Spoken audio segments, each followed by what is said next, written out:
කඩින් sausage කන්න බයයි නේද? කැන්සර් ෆ්‍රී සොසේජ් අපි ගෙදර හදමු. ඩයට් කරන ඔයාට, ජිම් යන අයියලට, පොඩි බබාලට ප්‍රෝටීන් ගොඩාක් තියෙන සොසේජ් එකක්.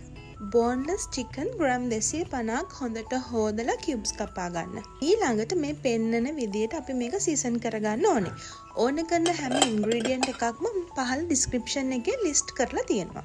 චිකන් ටික විනාඩි 15ක් විතර රෙස්ට් කරන්න තියලා ඊළඟට සුදු ලුණු, අමු මිරිස්, ඉඟුරු, පොල් තෙල්, කඩල පිටි එකතු කරලා අපි චිකන් ටික හොඳට ග්‍රයින්ඩ් කරගන්නවා.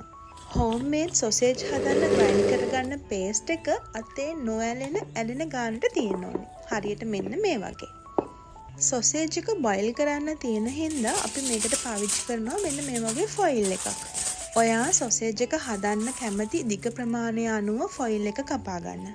ඊළඟට අතට පොල් තෙල් ටිකක් ගාගෙන අපි සොසේජ් එක හදන්න පටන් ගන්නවා. මම මෙතන චීසුත් එකතු කරා. ඉතින් ඒක ඔප්ෂනල්. ඔයා කැමති නම් විතරක් ඔයාට එකතු කරන්න පුළුවන්. කලින් ගන්නවා වගේම හෝම්මේඩ් සොසේජ් ගෙදර නීට් එකට හදා ගන්න පුළුවන්. ඉතින් ගන්න ප්‍රමාණවල් මෙෂර් කරලා මේ වගේ එජස් නීට් කරලා ලස්සනට අපි මේක හදාගමු. හෝම්මේඩ් සොසේජ් වල MSG මුකුත්ම නැහැ. ඉතින් ඔයාට මේක හොඳට එයාර් ටයිට් කරලා ඩීප් ෆ්‍රීසර් එකේ මාස 3ක් 6ක් වගේ කල් තියා ගන්නත් පුළුවන්. බෝන්ලස් චිකන් ග්‍රෑම් 250කින් ඔයාට මේ වගේ සොසේජස් 10ක් හදා ගන්න පුළුවන්. ඇප්‍රොක්සිමේට්ලි එක සොසේජ් එකකට කැලරි 61ක් වගේ තියෙනවා. ඒ වගේම ප්‍රෝටීන් ග්‍රෑම් 10ක්ම තියෙනවා. බොඩි බිල්ඩින් කරන අයියලාට දවසට ඕන කරන ප්‍රෝටීන් ප්‍රමාණය මේකෙන් හදා ගන්නත් පුළුවන්.